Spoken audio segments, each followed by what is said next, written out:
सड़कों पर छात्र प्रदर्शन करने के लिए आ गए और आपकी छाती के ऊपर चढ़ गए।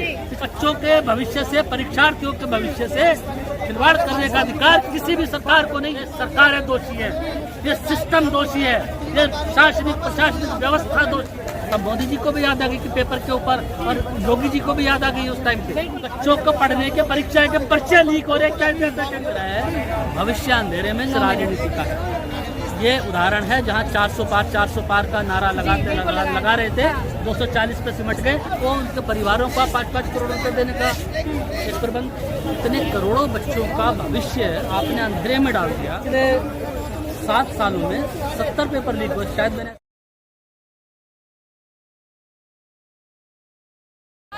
इस वक्त मैं मौजूद हूँ चांदनी चौक में। आपको बता दें कि नीट का मुद्दा पूरे देश में बवाल उठाता हुआ नजर आ रहा है। वही लगातार छात्र भी प्रदर्शन करते हुए नजर आ रहे हैं और यही मांग है कि धर्मेंद्र प्रधान को इस्तीफा देना चाहिए। सीधा जनता से जुड़ेंगे, जानने की कोशिश करेंगे कि नीट को लेकर आखिरकार सत्ता पक्ष बात क्यों नहीं करना चाहता। सर क्या कहेंगे नीट के मामले में अभी तक क्यों नहीं मामले में कार्यवाही त्वरित होनी चाहिए थी। त्वरित कार्यवाही न होने के पीछे एक कारण है। भ्रष्टाचार का जाल इतना लंबा है, नीचे से लेकर ऊपर तक पैसा बढ़ता है। किसी एक व्यक्ति का काम नहीं है पेपर लीक करना। इसके अंदर राजनीतिक संरक्षण में बड़े बड़े लोग, जिनको राजनीति का संरक्षण मिलता है और पुलिस प्रशासन का संरक्षण मिलता है, वो ही लोग पेपर को लीक करते हैं। कोई रिक्शा वाला या आम नागरिक पेपर लीक नहीं करता। ये बड़े प्रोफेशनल लोग होते हैं जो शिक्षा व्यवस्था का चूना लगा रहे हैं। और ये आज का नहीं है, अभी हमने एक अखबार में देखा, टीवी में भी देखा कि लगभग पिछले 7 सालों में 70 पेपर लीक हुए। शायद मैंने ऐसा कुछ सुना है। बिल्कुल हुए 7 साल में 70 पेपर लीक होना। अगर एक परीक्षा के अंदर 24 लाख विद्यार्थी हैं तो 70 परीक्षाओं में कितने विद्यार्थी होंगे। राहुल गांधी जैसे लोग कैलकुलेशन में लगाकर इसके अंदर जीरो आगे लगा नहीं सकते कितने विद्यार्थी। इतने करोड़ों बच्चों का भविष्य आपने अंधेरे में डाल दिया। और कुछ बच्चे ऐसे हैं जिनकी परीक्षा की लास्ट एज होगी, उम्र की सीमा होती है।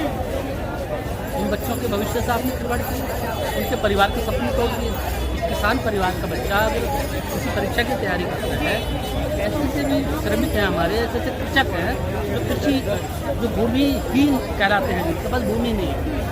कुछ ऐसे लोग हैं जिनके पास छोटी मोटी भूमि होती है, वो अपनी पूंजी, अपनी माता के सोने के जो जेवर होते हैं उनको गिरवी रखकर अपनी परीक्षा करने, ट्यूशन पढ़ने बाहर आते हैं। दिल्ली जैसे शहरों में आते हैं, लखनऊ जैसे। लेकिन सवाल उनके भविष्य देखिए, बात अगर ट्वीट करने से हो जाती है तो मोदी जी से ट्वीट नकल करवा देता हूँ। उससे व्यवस्था में तो कुछ सुधार नहीं आने वाला ना। मोदी जी अगर विदेशों के लिए पहुंच सकते तो देश के लिए क्यों नहीं पहुंच सकते। मोदी जी को ऐसा कानून आज 10 वर्षों में क्यों नहीं। सवाल ये होना चाहिए, उठा दो भैया, मोदी जी ने पेपर लीक के खिलाफ एक कानून पहले क्यों नहीं बनाया 10 वर्षों में। आज क्यों याद आई जब सड़कों पर छात्र प्रदर्शन करने के लिए आ गए और आपकी छाती के ऊपर चढ़ गए। इस राजनीति की छाती के ऊपर चढ़कर उन्होंने अपने घुटने गाड़ दिए छात्रों ने कि जवाब दो, हमारे भविष्य का जिम्मेवार कौन है। अब मोदी जी को भी याद आ गई कि पेपर के ऊपर, और योगी जी को भी याद आ गई उस टाइम पे। क्या हम लोग ने कानून बना दिए हैं। भाई अब तक कहाँ सोए हुए थे सारे लोग। इन बच्चों के भविष्य से, परीक्षार्थियों के भविष्य से खिलवाड़ करने का अधिकार किसी भी सरकार को नहीं है। चाहे वो भाजपा की सरकार हो, चाहे वो किसी भी गठबंधन की सरकार हो, या चाहे कोई भी सरकार हो, केंद्र की हो या राज्य की सरकार हो। बच्चों के भविष्य को आप क्या बोलते हो। ये आने वाले भविष्य, कल का भविष्य है, ये राजनीति का भविष्य है, ये इतिहास रखेंगे बच्चे। इन बच्चों को पढ़ने के, परीक्षा के पर्चे लीक हो रहे, क्या रखेंगे बच्चे।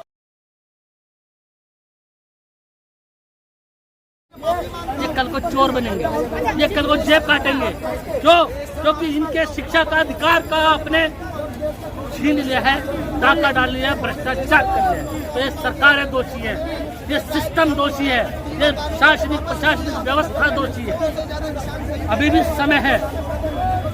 24 लाख बच्चों की ही बात मैं नहीं कर रहा हूँ, मैं सभी की बात कर रहा हूँ कि जहाँ जहाँ पर ये पर्चे लीक हो रहे हैं, वहाँ की सरकारें अपनी आंखें खोले, अपने गठबंधन से ऊपर निकले, सरकार बनानी है, जोड़ तोड़ की राजनीति से बाहर निकले और इन बच्चों के भविष्य के बारे में सोचे।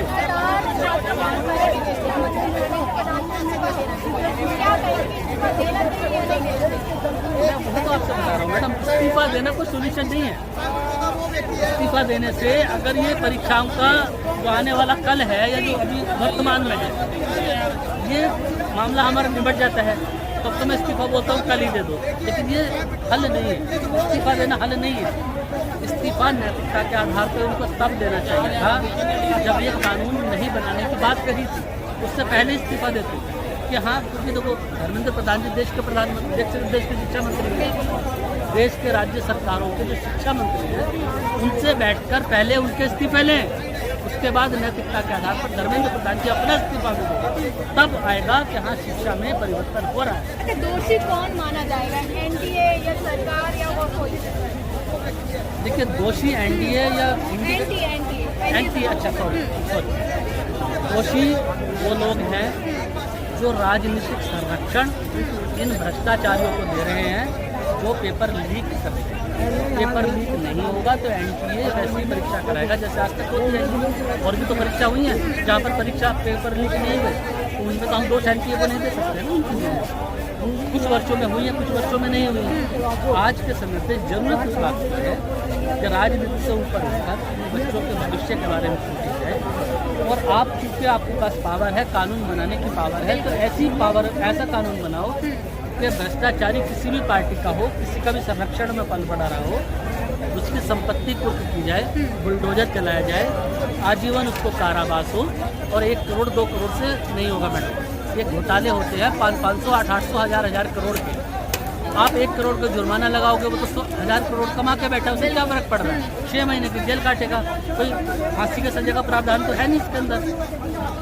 आपने तो उन बच्चों का भविष्य अंधेरे में डाल दिया, जिन बच्चों का पेपर लीक हो गया, उनकी जिम्मेवारी कौन लेगा? उन बच्चों को, उनके परिवारों को 5-5 करोड़ रुपये देने का एक प्रबंध करो। इस तरह की व्यवस्था हम चाहते हैं ना। जिस बच्चे का पेपर लीक हुआ, कल को वो डॉक्टर बनता, देश की सेवा करता। आज कई अस्पतालों में डॉक्टर ना होने की वजह से आप देखो कितने इंसिडेंट सामने आते हैं। हमारे कुछ बच्चे डॉक्टर बन के विदेश चले जा रहे हैं। कारण क्या है? यही तो सब कुछ हो रहा है, क्योंकि यहाँ पे शिक्षा व्यवस्था सरकार बोलती है कि हमारा देश सबसे आगे बढ़ रहा है, लेकिन देश का युवा ही अपना भविष्य नहीं तय कर पा रहा है, इससे क्या करें? देश के युवा को अपना भविष्य बिल्कुल साफ दिख रहा है। भविष्य अंधेरे में राजनीति का है। ये उदाहरण है जहाँ 400 पार का नारा लगा रहे थे, 240 पे सिमट गए। अगर इसी तरह की व्यवस्था इन्होंने रखी, सिर्फ सरकारों को जोड़ने तोड़ने में लगे रहे, सरकार बनाने में देते रहे, शिक्षा पर ध्यान नहीं दिया, बच्चों के भविष्य पर ध्यान नहीं दिया, महिलाओं की सुरक्षा पर ध्यान नहीं दिया, किसानों पर ध्यान नहीं दिया, जवानों पर ध्यान नहीं दिया, पेंशनधारियों पर ध्यान नहीं दिया, सड़कों पर ध्यान नहीं दिया, जल पर ध्यान नहीं दिया, तो वो दिन दूर नहीं है जब सत्ता से भी बाहर आपको कर दिया जाए। क्योंकि क्या लग रहा है, नीट वाले स्टूडेंट को अब न्याय मिलेगा या नहीं? क्योंकि लगातार वो मांग कर रहे हैं कि हमें न्याय मिलेगा। मामला जहाँ तक मेरी नज़र में है तो सुप्रीम कोर्ट में भी जा चुका है, ठीक है, तो उस पर भी थोड़ा सा हमें इंतजार करना चाहिए। वरना धरना प्रदर्शन तो एक विकल्प बचता ही है, सबका अधिकार भी है करने का। लेकिन बच्चों से मैं ये मांग करता हूँ कि धरना प्रदर्शन का रास्ता अपनाने की बजाय आप मांग कर रहे हैं। नहीं, चलो बच्चे जो मांग कर रहे हैं उनको बच्चों की मांग को माना जाना चाहिए। दूसरी बात, मैं बच्चों से ये अपील करना चाहता हूँ कि बच्चों, आप एक पोस्ट कार्ड, आप 24 लाख परीक्षार्थी हो, एक पोस्ट कार्ड राष्ट्रपति जी को लिखिए, महामहिम राष्ट्रपति जी को लिखिए, और उनको बोलिए कि हमारी परीक्षाओं के पेपर लीक ना हो, ऐसी व्यवस्था अपनी सरकार से आप कराएं। एक पोस्ट कार्ड की बहुत वैल्यू होती है मैडम। आप प्रधानमंत्री जी को भी लिखिए, शिक्षा मंत्री को भी लिखिए, राज्य सरकार के शिक्षा मंत्री को भी लिखिए, और इनको भी लिखिए। 5 पोस्ट कार्ड ले लीजिए बच्चों, एक बच्चा 5 पोस्ट कार्ड सबको पोस्ट करे।